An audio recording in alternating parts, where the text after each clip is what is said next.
હવે હાથ મૂકીને વાત કરવાની હતી. ત્યાંથી લઈને આપણે પણ અનુભવ કે જ્યારે રાજ્યના મુખ્યમંત્રી થયા ત્યારે કાર્યકર્તા તરીકે સમાજ જીવનમાં ગામનું પાણી ગામમાં, ખેતરનું પાણી ખેતરમાં, એ ભાવ સાથે જે આપણી આઈડિયોલોજી છે કે જળ ત્યારે જ બચશે જ્યારે જળ બચશે. એટલે જળ બચાવો એ આપણા આખા જીવન દરમિયાન એક બહુ મહત્વનું એક પ્રકારનું એમની ઈચ્છા રહી, પેશન. તો જેવા મુખ્યમંત્રી થાય એવું જ એમણે પહેલો કાર્યક્રમ જળ સંચય યોજાય.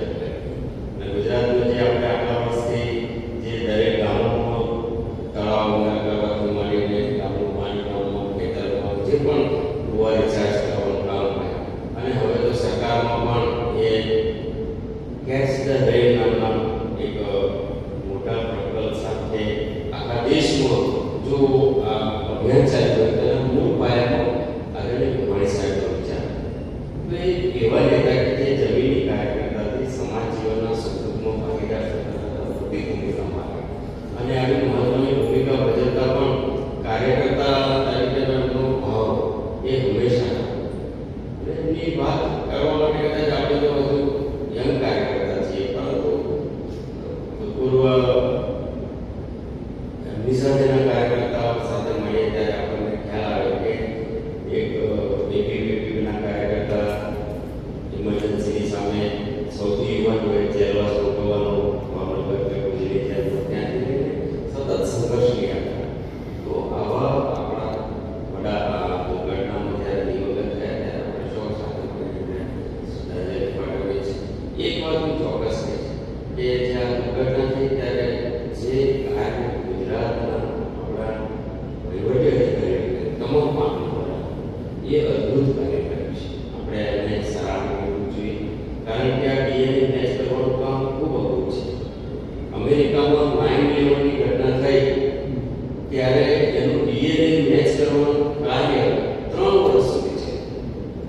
આપણે માત્ર 13 દિવસમાં લગભગ 300થી પણ વધારે, અને ખૂબ એવી હાલત ના પડી કે જેનું ડીએનએ કરવું પણ છતાં પણ આપણે આપ્યું. અને સરકાર ત્યાં સુધી વ્યવસ્થા કરી કે જે પરિવાર જે ગુજરી ગયા એક ગેજેટેડ ઓફિસરમાં પૂર્ણકાલીન એના ત્યાં રોકાય, એને સાંત્વના આપી, ડેડ બોડી આવે, ડેડ બોડીના અગ્નિ સંસ્કાર થાય, ત્યાંથી લઈને એ ડેડ બોડી સાથે જોડાયેલા એના સ્મરણ, કોઈએ વીટી પહેરી હોય, કોઈએ માળા પહેરી હોય, કોઈએ લકી પહેરી હોય, બેન હોય તો એને નાકમાં કંઈ પહેરી હોય, એ બધું જ એના પરિવારજનોને હેમખેમ પહોંચાડે. આવું કામ સરકારે ખૂબ સંવેદનાથી કર્યું છે, અને સરકારના આવા અભિગમને પણ આપણે સમાજ જીવનના કાર્યકર્તા તરીકે જન સુધી એ કાર્યની સરાહના કરવી જોઈએ. એ પણ આપણી ફરજ છે. પરંતુ આ કામ એક વિશેષ કામ નવી ચેલેન્જમાં કર્યું ત્યારે સરકારને પણ આપણે આભાર માનીએ છીએ. સૌને જય મહારાજ. આજની આ પ્રાર્થના સભામાં આપણા માન્ય સાંસદ શ્રી, ધારાસભ્યશ્રીઓ, ઉપસ્થિત સૌ ભારતીય જનતા પાર્ટીના આગેવાનો, 12મી જૂને વિમાન દુર્ઘટનામાં આપણા પૂર્વ મુખ્યમંત્રી, પ્રદેશના પૂર્વ અધ્યક્ષ, અને જેમની સાથે મહામંત્રી હતા ત્યારે મેં પણ મંત્રી તરીકે કામ કર્યું, એટલે એમને નજીકથી પણ ખૂબ સારી રીતે એમાં શરૂઆત કરી છે.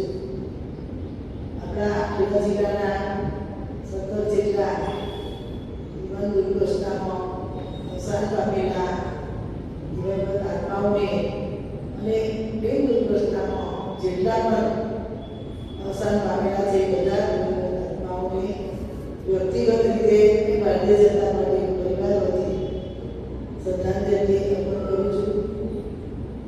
અહીંયા આપણા માન્ય સાંસદશ્રીએ ખૂબ વિસ્તૃત વાત કરી. ટૂંકમાં કહીશ કે વિજયભાઈની કામ કરવાની પદ્ધતિ આપણે બધાએ ઘણા બધા કાર્યકર્તાઓ સાથે કામ કર્યું હશે, પણ વ્યક્તિગત રીતે મેં પણ એમની સાથે મુખ્યમંત્રી હતા અને જિલ્લા પંચાયતના પ્રમુખ તરીકે કામગીરી કરી.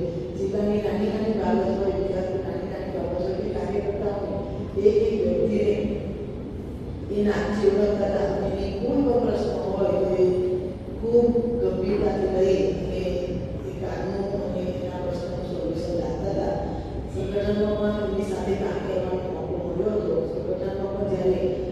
જિલ્લામાં આવ્યા હોય એ જે કાર્યકર્તાને યાદ કરતા કદાચ એમાં સાથે કાર્યકર્તાએ કાર્યક્રમ ઉપસ્થિત ના હોય તો વ્યક્તિગત રીતે પણ યાદ કરતા એવી રીતે મુખ્યમંત્રી બન્યા, પ્રદેશ પ્રમુખ બન્યા, વિવિધ ભૂમિકામાં કામગીરી કરી તેમ છતાંય છેલ્લા દિવસ સુધી તે કાર્યકર્તા જ રહ્યા એ હું ચોક્કસપણે માનું છું.